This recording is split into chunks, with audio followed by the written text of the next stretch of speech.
Hanyuma yo kwindura ba RDC hoboteire munano wantungamo ekyabaire kitararire bamwe abacencuzi b'ebyeshonga z'ebyobutegeki barigireyo bagira ngo ekintu kibasa kuba nkine hakakwate nebyarigire omu karuru ka NRM. Omwe abacencuzi b'eshonga z'ebyobutegeki muri ntungamo Muhumuza Dennis Savimbi kandi kansara wegomborera yitojo nagira ngo kwindura bakuru b'ebyokwerinda omukyama kandi kitararire na munongo muri ntungamo nikizaruka omu bitekerezana obwabaire omu karuru. Irizoba twahindura RDC hasa bamuhindura mu kishereko abandi bona babatire namo kutukongo wantumwa mu bamutwara ko mushuma w'embuzi ninge nakiga umushuma w'embuzi nubo batushereka bakunukiza RDC wantumwa mu hatutwabona umukazi na namazina tugamanye isho tukuza mu karuru bakahindura DPC Hannington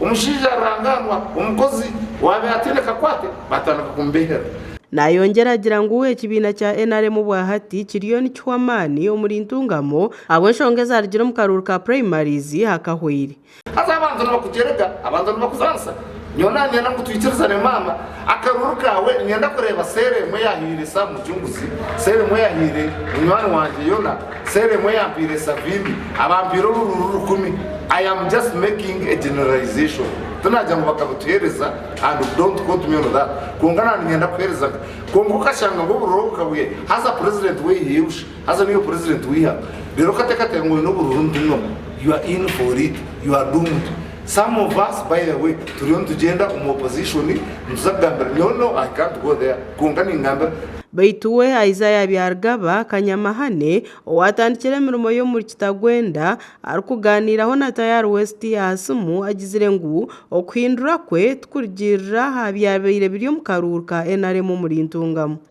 koko naruga ntungamo dishira mayise naruga ntungamo ntazigara yo gap izo gap bagiraho barondo kujiza nayo nasiga yo gap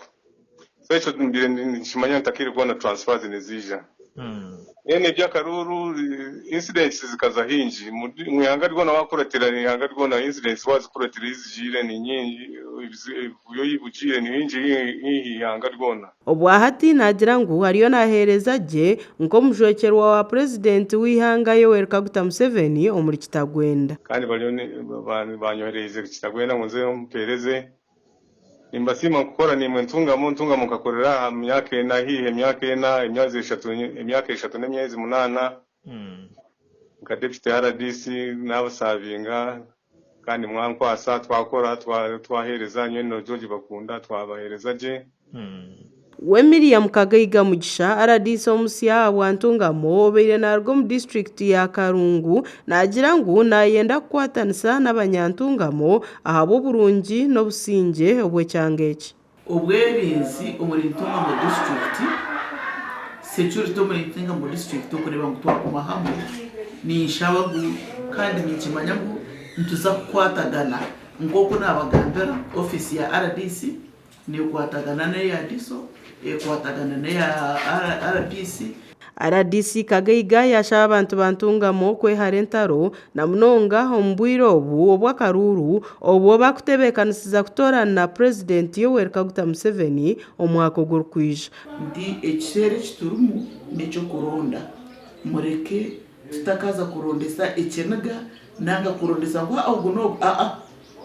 era nimbashaba nimbakakasa nti 2026 ntungamo ngo kutwira nturonda twongereho turebe mu president Museveni ntungamo yihayo 95 obwahati RDC omusya Miriam Kagaiga Mugisha ariyo nashoronze emirimo ye omuri ntungamo bwanyuma yo kwatsibwa ofisi esande hwire